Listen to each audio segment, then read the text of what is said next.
in zawang chi vai vek ule voin hianin set theory kan kan dona an mong hian set theory hi George Cantor ti chuan nia ti chuan he George Cantor hi mi interesting deuh mai nia a chan chin te pon nakina kan soyanga mawa chu mi kan tan ma chuanin ni voina phone call at WhatsApp group at te pon nia in ka fia in comment hloma India kan ti dona mathematics hi van har om ve in tia har na chin po mani a chan chu he thil hi India rama ni exam har ber pola nia India rama sarkar na thaber tia soi thei sipai lu na turan ta ni chu vai pon an thria an dua Mizo pon kan dua chu wang chuanin competition a sang sia question kha a har lo thei lo ani mawa chu ti chung chuan he thil hi a zir theia a thiam theia a thiam tur po tam takan om nei don ni written po mi sang het born tlang nei don ani khatiang kha kan ni theia ke ni aya midang an thiap na chan tu hi om bi chong lawa claimin mani te po hen sei deuila tu nang a chance thai hin nei don lo ani a chan chu India ma vai India exam tu zong zong khu en ula han ngai to ula an zing mi hi tu ma IIT ni na zik te ka thing lo ma nang ni chu he ke ma IIT ka oma ka zi te don cheu ni ma zi te tu tha in ne a chu ba ka in nu le pa ten a tui pui chawa thei pa tok chuan tu ma tun hi lockdown ne a hemi hi in focus thei ni thil dang boina tur om lo in khel po na in khelan thal lawa in phal po ti se he thila hianin in focus anga ya chu han in focus ula chuan thathum chung chuan in thiam man keng nge me mani le voin chu set theory kan tan dona chapter 1 atang tan ve ham hrim hi ka dua le chu ba ka set theory thil fundamental deuh mai nia a ril ang henga le George Cantor hi scientist ka fet to chuan ka favorite Paul ani he a set theory hi in khom na tong chaya ama hi Lutheran ko khanania Martin Luther ate khami ko khan khania in khom na tong chaya George Cantor hi ti chuan a tong chai kha angelin in lana te a ti chuan universe omzia a khil fia chuan he theory hi chhuak atiani George Cantor hian tlemin in lan te kha mu ve thin deuh ani ma se in lan em voin chu kan zir don lawa set theory kan zir dona George Cantor in lana tanga mu te po ani thona ma se khatiang kha chu deuh che choi don lo ni le voin chu he chapter hi mathematics in na chapter ania thil hi chi khang soi fi anda om thea chuan chung thil ho chu bom khata da khom tai la bom nang te nen ngai tu tai la engtin nge mang ngai tu tham deuh ni om zia kan soi che kha enila heta po hian the concept of sets serve as fundamental part of present day mathematics ka soi come on mathematics tu na mi chu set theory hen ngat set theory hi today these concepts are being used in almost every branch of mathematics he thil hi eng huna pon mang ve kani study of geometry sequences probability khang ho zong khan set theory fe tangai ni all don lawa ha set wa tang kan tan don thave him khema mi than kha chu tikhanin har sa tang hen ka tana an pe lo thuai anga chuan ka boi pui ngai lawanga form po ka fill up sang ngai longa ikhan all some tein tui tak lo kha chu an kalbo mai don ni chu wang chuanin a top khenga tang tur hi ni kha chuan lo ngai thazel ula chuan hi thil hi kan thiam don ni set si engtin nge kan ziang ti ni ta entinan all numbers less than 10 ti taila ma 1 3 5 7 9 kan ti bok thai tai all numbers less than 10 that is 1 3 5 7 9 te kha set chi khatani set kha chu well ordered collection ti ni ta ma noi po je hi well-defined collection of objects tin ta hina zia kani hai well-defined collection of objects kha ni chuan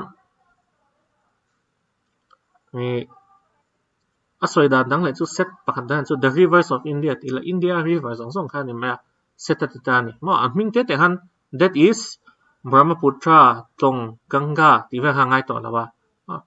ikhan asoi da pakhat ka me the rivers of India kan ti khan set ani top ani mathumna chuan the vowels of English alphabet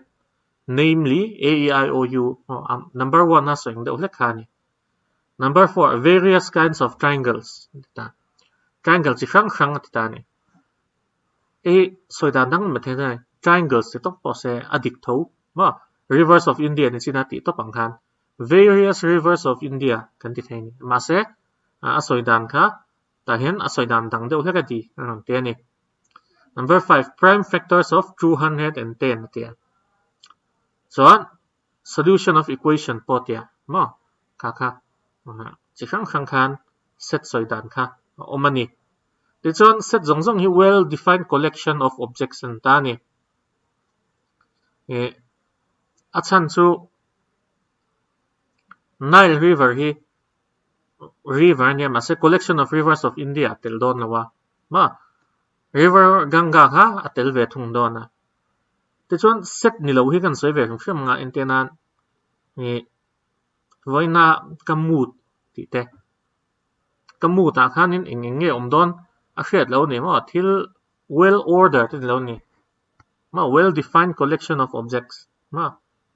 bumal taka soifia thei thil kha ni lawa well defined ni lawa chu wang chuan voina kamut chu set ni lo ni ma chuan set a khanin alam toy kha kan mamoa chu wang chuanin heng alam toy ho hi kan mangani n chu natural number zong soinan kan manga 1 2 3 4 5 ma khang zong kha ni z chu integer 0 1 2 3 4 5 6 ti khana chho cha chang chuan minus ho po mang minus 1 minus 2 chuan q chu rational number kan tianga rational number chu nge 5 by 9 ti te po kha thei ta ni 0.33333 te 0.589589 ti te ha tiang zo thei lo chi te la zo thei zong chi kha tiang zong kha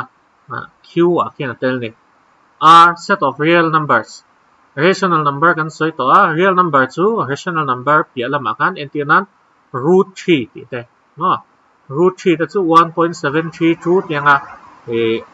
continue ze langa chuan repeating po kha om lem chong lo ni ti chuan z plus ti chuan positive integers ti na nia z kha integers ania z plus ni chuan positive integers ania z minus ni chuan negative integers ania chu teng bokin q plus le r plus po kha kan symbol ho kan define dan tu ani ti khanin rei lo te han en ula second som vel ta in du le han copy thla ula chuan kan soi chun zom le don nia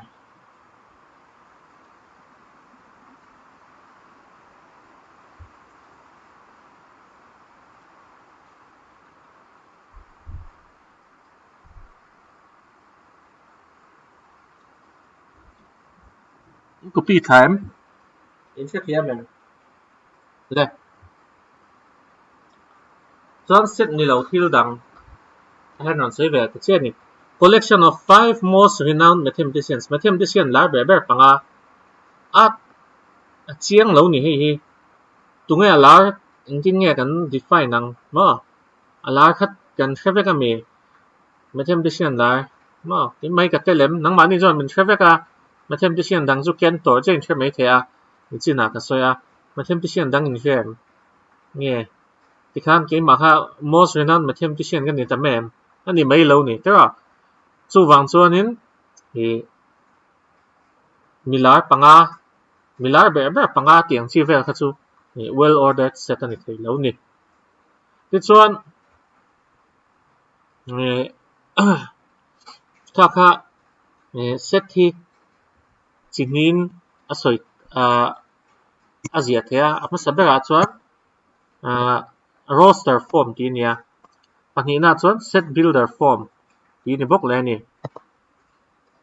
chuan roster form ani kha chuan amal te khan kan ziak thla ni set of all natural numbers which divide 42 tia zia ai khan 1 2 3 6 7 14 21 42 ti khan amal te khan hela hian kan ziak thata den ani nge thiam em ti chuan set builder form om ve le thunga set builder form a kan ti ve thung chuan vowel zong khati don taila x such that x is a vowel of the English alphabet tiang zong hen kan ziak ve thei thung ani ma kha roster form a kan zia dan tu chu le set builder form a kan zia dan tu chu ni ta pen hi kan mang thiam mu tuk lawa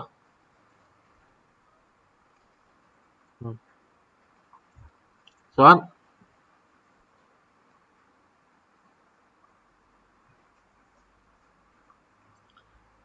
anh lâu liền chết tần kha set builder format thil kan zia dan ni tung na chuan in tan chuan ala mak deuh hlek mai thea nakina kan ti ngun anga in fe thiam mai chuan heng ka thil ti heng hi zon nai nei kha chuan sa in tianga YouTube pa kan upload don boka lai mi khan soi fe te ka wa man lo veng tianga a timing khan ziak kan lon ne ma minute 2 second ngai i soi kha ka wa kha thiam lo ve ti mo page number 3 level khan soi fe le te ti 10 mo in ti thlen don nia hi thil all ani lawa chu wang chuan in voi tam tak video te poi ngai thak po ngai mai the mo a har sa don kan ti kha thil all sam don ne lo in hun zong kha in pe ka ngai don ang hanga chu wang chuan in khati tu khan hai kwa cha ula in ti thei ni phot chuan in tlin ka henga ma chu ka guarantee ti thei lawa ma sa ka guarantee thei chu ni in be dong ani chuan in tlin thei long ti kha guarantee om chun chu ne chiang ta ka soi thei chu ne ama wa chu in be dong lo in be ni chuan tlin na chan sin nei ni ma kami zong kha kan pe thei chawa chuan chu ba ka India hama advantage thabeng nei ni ma mathematician na han pon lo IIT ani na ze ki chawa IIT ani coaching center dang hi India coaching center dang hi an honom ka hello ni an hong ani pon Mizo tong chuan pe lo to pang chuan example number 1 chuan write the solution of the set in roster form tan chuan equation kha pe x square plus x minus 2 kha a solution zong kha roster form zia ka te chuan x minus 1 x plus 2 tia hei kha equation hi heta hianin splitting the middle term mang khan ati thea plus 2 le minus 1 angin ti ula ti hianin don ani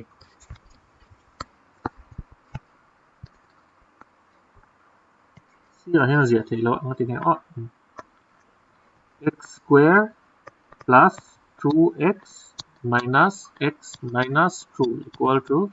0 equal to leng lo ni ma x plus 2 minus 1 x plus 2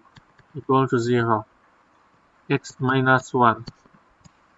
x plus 2 equal to 0 hai lai chia mi hi chok ta ni chuan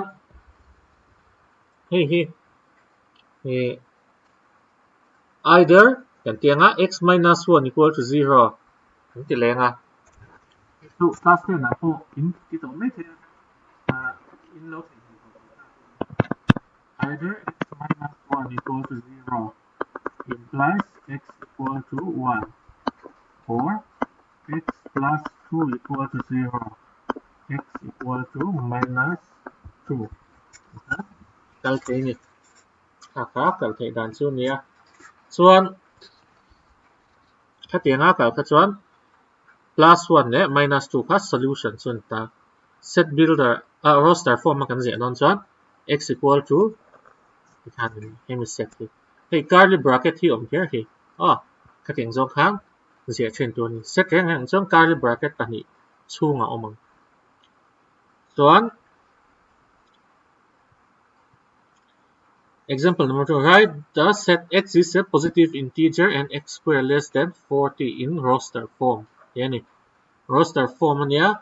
So vang chuan 1 2 3 4 5 6 kan mai don tan chan chu 7 square chu 49 to a ma. So vang chuan 7 ha chu tling thei to lawa positive integer ni nga ya 1 2 3 4 5 6 mi kan che ham thei ni. So write the set 1, 4, 9, 16, 25 in set builder form. Example number 3. Kal le nga. Ti chuan heta chuan 1 hi 1 square ania, 4 hi 4 square 2 square ania, 3 hi 3 square, 9 hi 3 square, 16 hi 4 square, 5 hi 5 square kan ti chuan 5 into 5 kan ti chuan 25 ma. 1 into 1, 1, 2 into 2, 4, 3 into 3, 3, 4 into 4, 16, 5 into 5, 25 niya. So vang chuan hian kan zek don ta ni a equal to x such that colon hi such that ti na x equal to on n square where n belongs to natural number. Yani natural number ni kan 1 2 3 ho ni kan ma 1 square 2 square 3 square tin kan chho don na kami bang kan tiang hian kan ziak thei ni. Write the set 1 here on pele thunga. Example number 4, write the set hi in set builder form an tiata n kha 1 na chang kala tara 2 2 3 3 4 4 5 5 6 6 7 tin kan kala ni. So vang chuan tiang zon kan ziak thea x is equal to n by n plus 1 ma at noi zo kha pakhat zel na tam tara 1 by 2 2 by 3 chuan n kha in thleng nge tal thei chung mi kha 6 thleng where n is a natural number and n kha 6 ai tlem chuan 1 atang in kan chuan natural number ni bong hai tan ma 1.5 kal khan ni thei lo tin ani chu ma natural number kan te chuan 1 2 3 ti kan kha kha hom zia chu ni. Match each of the set on the left described in roster form with the same on the right in the set builder form. Dani. Number 1. Print PRINCL tinya hey chu letter of the word principal don tani tara 1 le b 0 itop kha nge ni thang x is an integer and x plus 1 equal to 1 ma engle nge belila 1 chuakang ma engle 1 nge belila 1 chuakang je chu heta het 0 kan da chen 0 plus 1 equal to 1 ti chuak the ni tara chuan 2 le c chuan 1 2 3 6 8 9 ma hi 18 divide thei 2 ho ania hi kha can match the following to chu ni. Number 1 exercise hi oma hi dule tu na chana kala ti chuak lo nga exercise 1.1 ho hi lo ti ve chin ula ti chuan he mi chin te hi kan khoyanga ma 1 2 3 4 5 6 chuan he mi chin hi kan du tok patang voin tan chuan phek nga phek som ni pakua oma phek nga voina kan ti dona chuan exercise chan na hi nakin deuh hleka ka ran danga chuan kan soi ho bok ton nia in ti thei lo em nge harin ti heng hi online class te a hlok don em nge ti dan thar kan zong ang special permission sarkar chang kan deal mai don mi ti thleng khanin ngai dan ka ron nei ula chuan ti dan kong kan zong don nia